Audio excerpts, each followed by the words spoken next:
अस्सलाम वालेकुम स्टूडेंट्स। हम जो है एक्सरसाइज 4.3 कर रहे हैं, जिसका क्वेश्चन नंबर 3 का पार्ट नंबर 5 है, जिसमें हम एलसीएम फाइंड कर रहे हैं बाय फैक्टराइजेशन।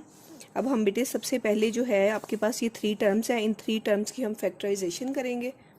फैक्टराइजेशन जो है वो फर्स्ट टर्म की जब हम करेंगे तो मैंने आप लोगों को बताया हुआ बेटे कि जब आपके पास 2 टर्म्स आती हैं तो उन 2 टर्म्स में से सबसे पहले हम देखते हैं कि क्या कोई नंबर कॉमन तो नहीं आ रहा। तो अगर हम इसमें देखें तो यहाँ पे 4 का टेबल हम कॉमन ले सकते हैं। 4 4s आर 16 और 4 1s आर 4 बाहर आ गया, तो यहाँ पे क्या रह गया, एक्स का स्क्वायर रह गया। अब आपके पास ये 4 तो बाहर है, अब अंदर वाली टर्म्स को आपने देखना है कि इनकी फैक्टराइजेशन हो सकती है। तो मैंने अपनी पिछली वीडियो में भी ये वाला फार्मूला बेटे यहाँ पे लिखा था कि ए स्क्वायर माइनस बी स्क्वायर, जब आपके पास दरमियान में माइनस नज़र आए और दोनों टर्म्स स्क्वायर की शक्ल में चेंज हो सकती होंगी, तो आपने उन दोनों टर्म्स को एक दफ़ा प्लस में लिखना है और एक दफ़ा क्या करना है, माइनस में लिखना है। तो अब हमारे पास यही वाला फार्मूला यहाँ पे जो है वो जा रहा है। तो इसको हम क्या लिखेंगे बेटे, 4 के इसका स्क्वायर बनेगा, 2 का स्क्वायर बन जाएगा और x जो है वो x का स्क्वायर बन जाएगा।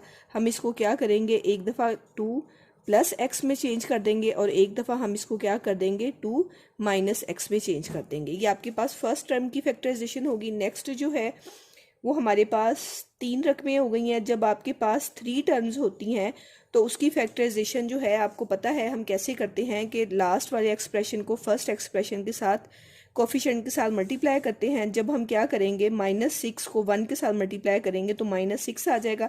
फिर हमने इसके फैक्टर्स बनाने होते हैं। पहला फैक्टर हमेशा 1 के टेबल के साथ बनता है, दूसरा 2 3s आर 6 बनेगा और फिर 3 2s आर 6। अब इन दोनों में से किन दो को ऐड या सब्ट्रैक्ट करने से सेंटर वाली टर्म का कोफिशिएंट आएगा। सेंटर वाली टर्म का कोफिशिएंट क्या है, 1 है। तो 3 में से 2 को माइनस करने से क्या आएगा, 1 आएगा। और जब बेटे माइनस करने से कोई भी टर्म आती है या यहाँ पे माइनस जब आता है तो हम एक के साथ प्लस का साइन लगाते हैं और एक के साथ माइनस का साइन लगाते हैं। जो बड़ा एक्सप्रेशन होता है उसके साथ सेंटर वाली टर्म वाला साइन आता है। बड़ा 3 है तो 3 के साथ हम प्लस लगाएंगे क्योंकि एक्स के कोफिशिएंट के साथ प्लस का साइन है, और 2 के साथ हम क्या लगाएंगे, माइनस लगाएंगे। मीन्स अब हमने यहाँ पे जो 1 है उसके फैक्टर्स क्या बना दिए हैं, माइनस के 2x बना दिया है और प्लस का 3x और माइनस के 6 हो गए हैं। अब हम क्या करते हैं, x पहली वाली 2 टर्म्स में से x कॉमन ले लिया तो यहाँ पे x -2 रह गया, और यहाँ पे जो है वो हम 3 का टेबल कॉमन ले लेंगे तो यहाँ पे x माइनस क्या आ गया, 3 2s आर 6 आ गया। अब हम इन दोनों में से x -2 को बाहर कॉमन ले लेते हैं तो यहाँ पे क्या रह गया आपके पास, x +3 रह गया।